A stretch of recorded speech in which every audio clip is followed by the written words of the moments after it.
जय जिनेंद्र बंधुओं, जितने भी हमारे सिटी बेस्ड जैन मंदिर हैं, उनकी जिस भूमि पे वो निर्मित हुए हैं, वो कुछ उनके कुछ डिफरेंट प्रकार होते हैं। एक भूमि होती है जो परचेज करी हुई होती है, लीगली किसी से एक्स से खरीदी और उस भूमि पे रजिस्ट्रेशन कराने के बाद मंदिर का निर्माण किया। एक भूमि होती है जो हमें मान लीजिए अलॉटेड है किसी इंस्टीट्यूशन से, गवर्नमेंट से, ओके, किसी रजिस्टर्ड बॉडी से हमें अलॉटेड है एंड वो हमें लीगली ऑफिशियली दी गई है और वहाँ पर हमने अपने कुछ भी अपने जैनिज्म से रिलेटेड हमने वहाँ पर कंस्ट्रक्शन कराया। यहाँ तक तो समस्या नहीं है। अब इसके बाद नेक्स्ट एलिमेंट आता है कि अगर कोई जिनालय रेंटेड प्रॉपर्टी में अगर बना हुआ है, किराए की भूमि या किराए का मान लीजिए अगर कोई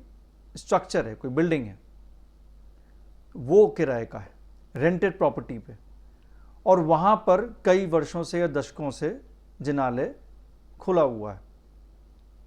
वहाँ से प्रॉब्लम स्टार्ट हो सकती है। इसी में अगर कोई लीज की जगह समाज ने ली है और उस पर जिनालय निर्माण किया है, तो लीज, आपको पता है कि लीज मतलब परमानेंट कंट्रोल ओनरशिप नहीं है आपके पास। लीज यूजुअली 99 ईयर्स की होती है, इससे कम ज़्यादा भी हो सकती हैं, और जो लीज ओनर है वो उस एग्रीमेंट को रिवोक कर सकता है और आपको कह सकता है कि आप जगह खाली करें। और ये अगर आप थोड़ा सा रिसर्च करेंगे तो आपको ज्ञात होगा, ये बात सिर्फ रिलीजियस स्ट्रक्चर्स की बात नहीं है, ये अक्रॉस द कंट्री अलग अलग सेक्टर्स में, होटल्स हो गए, अलग अलग कमर्शियल बिल्डिंग्स हैं, कहीं पर भी ये लीज वाला जो एलिमेंट है ये आ सकता है कि लीज का मतलब टेम्परेरी आपको अलॉट किया गया है, आपने उसके लिए धनराशि दी है, आपसे एग्रीमेंट हुआ है, और जिस दिन वो लीज की डेट कंप्लीट होगी और आपने वहाँ पर जो भी कंस्ट्रक्शन कर रखा है वो नल एंड वॉइड हो जाएगा। ये इशू मैं इसलिए हाईलाइट कर रहा हूँ क्योंकि मेरे पास अभी कंप्लीट डेटा नहीं है, लेकिन देश भर में जितने भी हमारे जिनालय हैं, हमें ध्यान ये एक देना है कि उनके जो लैंड है वो लैंड की ओनरशिप क्या है। इसी में ऐड करूं मैं अगर कि लैंड मान लीजिए प्राचीन है, चूंकि बात मैं यहाँ पर अभी जो शहर हैं उनमें जो जैन मंदिर उनकी बात कर रहा हूँ,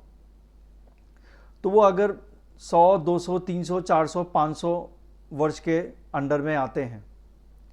तो वहाँ पर ये इशू आएगा कि उनकी लैंड तो भाई इंडिपेंडेंस से पहले है, तो लॉ में प्रावधान दिए हुए हैं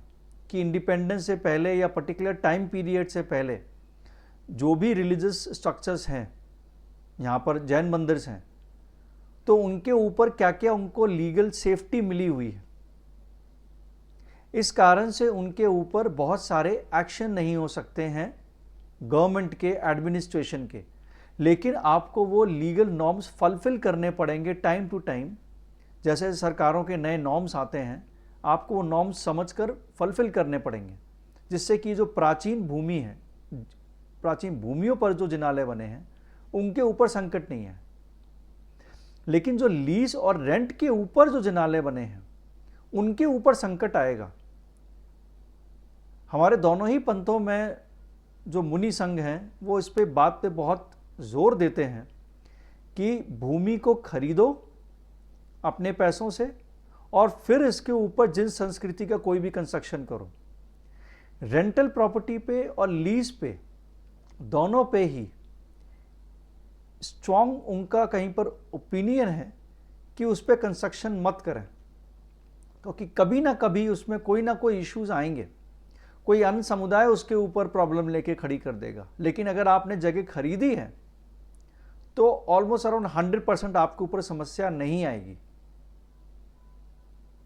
इस पॉइंट पर समाज में कहीं पर एक बहुत गैप है, नॉलेज की कमी है, और ये वाले पॉइंट्स जो मंदिर के ट्रस्ट और कमिटी वाले हैं वो आमतौर पे बताते नहीं हैं।